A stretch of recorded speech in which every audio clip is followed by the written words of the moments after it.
नमोस्तु महाराज जी। सुरेंद्र साय जयपुर से पूछते हैं, ऐसा कहा जाता है कि परिवार में अगर पंचक के समय किसी की मृत्यु हो जाए तो परिवार के 5 लोग मरण को प्राप्त होते हैं। अगर यह अवधारणा सही है तो इसके संबंध में क्या सावधानी रखना चाहिए? पूज्यवर शिव कोटि महाराज ने श्री भगवती आराधना के अंदर इस बात की चर्चा की है।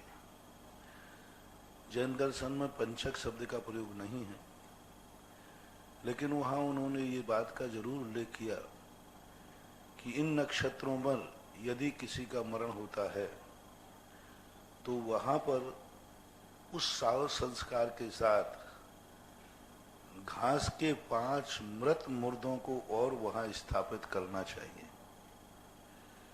जीवित का हिंसा दोष नहीं है, मुर्दों को कहा उन्होंने।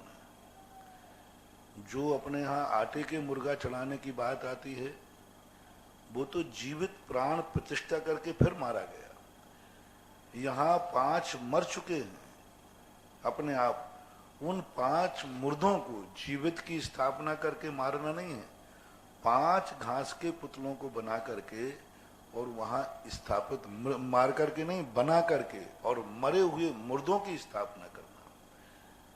तो इस बात का संकेत तो है कि इनका कोई ना कोई है। और जहां कुछ घटनाएं ऐसी घटी भी हैं, इसके लिए हमने आप लोगों को सबके लिए एक बात की बहुत सरल विधि निकाली जो पूर्णतः सफल है। जब यदि ऐसे पंचक में कोई मर जाता है तो घास फूस के नहीं बना करके वहां पर अग्नि में नहीं डालना, उस शव के पास में कहीं 5 श्रीफलों को स्थापित कर देना चाहिए। 5 श्रीफल कर देना चाहिए, बस, इससे ज्यादा कुछ नहीं करना। ना तो तुम्हें मारना है, ना मारने का भाव करना है, बस 5 श्रीफलों की वहां पर बाजू में कहीं पेड़ के पास रख करके और छोड़ देना चाहिए। ये 5 श्रीफलों की स्थापना करने से जितने लोगों में जब भी ऐसा हुआ और जहां जहां ये घटनाएं हुई वहां से कराया, फिर उसके परिवार में ऐसी कोई भी घटना नहीं घटी। कुंडलपुर में था तब भी एक घटना घटी थी, पटेरा के आसपास की थी, उनकी ऐसी स्थिति बन रही थी और 1-2 घटनाएं हो गई थी। तब फिर हमने जहां उनको जलाया था हमने कहा आप वहां 5 श्रीफल रख करके आ जाइए, बस काफी है। तो इस संकेत तो अपन को मिल गया पूज्यवर शिवकोटि महाराज ने। अब इसको अपन को फॉलो करना है तो एक जब आगम भी मिल जाए और लोक परंपरा भी हो, लोक धारणा भी हो, तो वहां कुछ ना कुछ दस्तूर करना चाहिए। और कुछ ना कुछ दस्तूर और नए करने से उस प्रकार की, क्योंकि ये तंत्र विद्या के अंतर्गत आता है। अपने यहाँ 3 प्रकार की विद्याएं होती है, यंत्र, मंत्र और तंत्र। तंत्र विद्या एक बहुत बड़ी विद्या है। तंत्र विद्या के आधार पर ही ये सारी दुनिया चलती है। ये मंदिर तंत्र विद्या के बहुत बड़े केंद्र हैं। ये जितने भी मंदिर हैं, मूर्तियां, ये तंत्र विद्या के बहुत बड़े केंद्र हैं। और तंत्र विद्या के माध्यम से अपने जीवन में बहुत कुछ स्थितियां बनती है। एक साइकोलॉजी इफेक्ट भी जिसे कहते हैं, हमारी भाषा में एक श्रद्धावेश कहते हैं।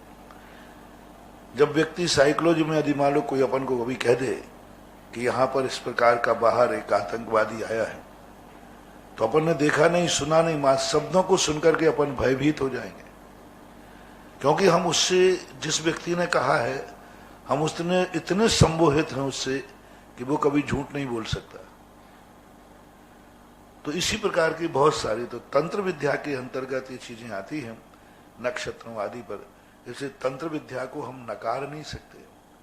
तंत्र विद्या को लोग गलत मानते हैं, तंत्र विद्या का लोग दुरुपयोग कर लेते हैं। तांत्रिक लोग जो होते हैं, ये सब तांत्रिक वस्तुता नहीं है, ये तांत्रिक का दुरुपयोग किया जा रहा है।